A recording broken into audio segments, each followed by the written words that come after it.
Assalamualaikum warahmatullahi wabarakatuh. Perkenalkan, nama saya Sukma Alifatul Najib dari Teknologi Pangan Angkatan 2018, kelas Teknologi Buah dan Sayur kelas B. Di sini saya akan menjelaskan tentang pemasakan buah dan sayur. Sebelum membahas tentang pemasakan buah dan sayur, sebelumnya saya akan menjelaskan mengenai penggolongan buah dan sayur itu sendiri.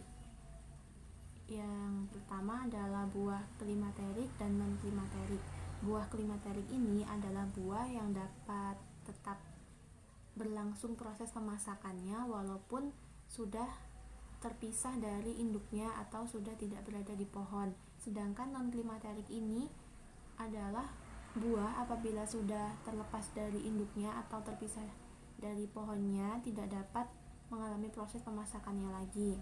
Contoh dari buah klimaterik ini seperti jambu, mangga, pepaya, alpukat. Sedangkan untuk buah non-klimaterik contohnya seperti semangka, nanas, lemon, dan melon. Secara umumnya perkembangan buah atau produk hortikultura pada proses pematangan ada beberapa tahap, yaitu proses pertumbuhan, proses pemasakan, proses pematangan, dan proses penuaan. Proses pertumbuhan ini melibatkan pembelahan dan pembesaran sel yang menentukan ukuran hasil akhir. Sedangkan proses pemasakan ini adalah tahap akhir fase perkembangan buah, meliputi pembesaran sel, akumulasi fotosintesis, dan juga penurunan kadar asam, dan posisi buah masih berada di pohon. Mengapa terjadi penurunan kadar asam ini? Karena saat buah mulai akan memasuki proses pematangan, akan terjadi perubahan amilum menjadi gula-gula produksi oleh enzim amilase.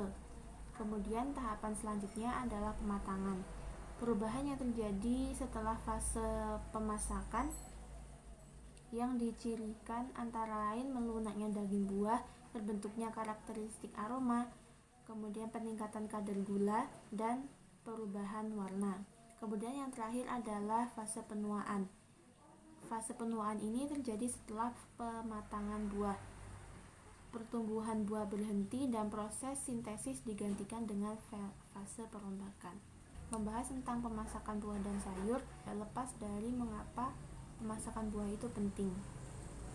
Pemasakan atau pematangan buah itu penting karena tingkat kematangan buah pada saat panen akan menentukan kualitas dan kuantitas hasil dan berpengaruh juga pada penanganan pasca panen yang diperlukan. Sehingga pengenalan mengenai tahapan-tahapan pematangan buah mulai dari pertumbuhan, pemasakan, pematangan sangat diperlukan agar kita dapat mengetahui waktu yang tepat untuk memanen produk hortikultura atau buah-buahan tersebut. Kemudian ada beberapa perubahan yang terjadi pada proses pematangan itu, seperti perubahan komposisi karbohidrat yang menghasilkan akumulasi gula dan peningkatan keamanisan. Yang kedua adalah perubahan warna, yang ketiga adalah pelunakan, yang keempat adalah pembentukan zat volatil, yang kelima adalah akumulasi asam organik dengan peningkatan flavor. Kemudian pembahasan yang pertama adalah produksi etilen. Etilen sendiri adalah hormon yang mengatur perubahan-perubahan penting terjadinya dalam proses pertumbuhan dan pematangan hasil-hasil pertanian, yaitu perubahan warna, produksi aroma, dan tekstur. Produksi etilen dalam buah klimaterik dan non-klimaterik sendiri ini bisa dikatakan berbeda. Pada buah non-klimaterik, buah mengalami kenaikan laju respirasi dan produksi etilen selama proses pematangan. Kemudian pada buah non-klimaterik, buah yang proses pematangannya tidak berkaitan dengan kenaikan respirasi dan produksi etilen. Secara garis besar, pematangan buah non-klimaterik ini tidak dipengaruhi dengan kenaikan respirasi dan etilen, sedangkan buah klimaterik sebaliknya daripada buah non-klimaterik. Kemudian yang selanjutnya adalah perubahan tekstur. Pelunakan buah di dalamnya terjadi pemecahan beberapa pektin dan komponen dinding hemiselulosa polisakarida, dan perubahan ikatan antara beberapa polimer. Sehingga dapat dikatakan bahwa perubahan tekstur dari buah ini sendiri dipengaruhi oleh kandungan pektin yang ada di dalamnya. Kemudian yang selanjutnya adalah perubahan warna.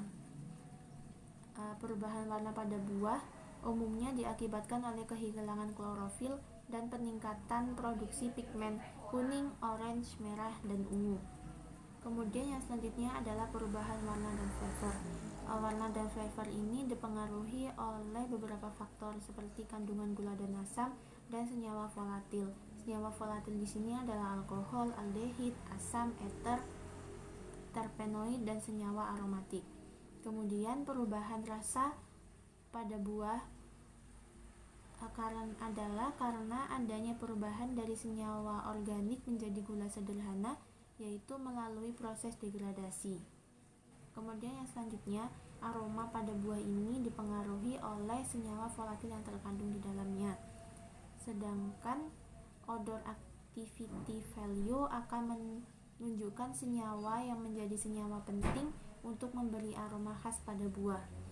Senyawa volatil tersebut penting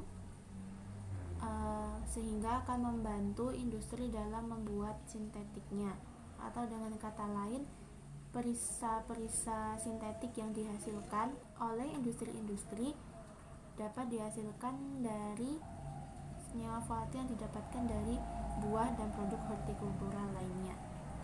Proses pematangan buah ini sendiri selain dapat terjadi secara langsung atau alami di pohonnya, juga dapat dilakukan setelah buah ini dipanen, terutama untuk buah-buah klimaterik, yaitu pertama dapat dilakukan dengan menyimpan buah yang sudah matang dengan buah yang belum matang. Kemudian yang kedua adalah pematangan secara kimiawi. Yang ketiga adalah pematangan buah dan sayur dengan menyelubungi buah dengan sekam padi atau gandum selama 1 minggu. Kemudian yang keempat adalah penyimpanan buah pada ruangan terkendali yang diberi ethylene generator dan smoke producer. Kemudian yang kelima, yang terakhir adalah pematangan buah dengan penambahan kalsium karbit untuk membantu proses pematangan buah itu sendiri. Demikian yang dapat saya sampaikan, kurang lebihnya mohon maaf. Billahi fisabilil haq, fastabiqul khairat. Wassalamualaikum warahmatullahi wabarakatuh.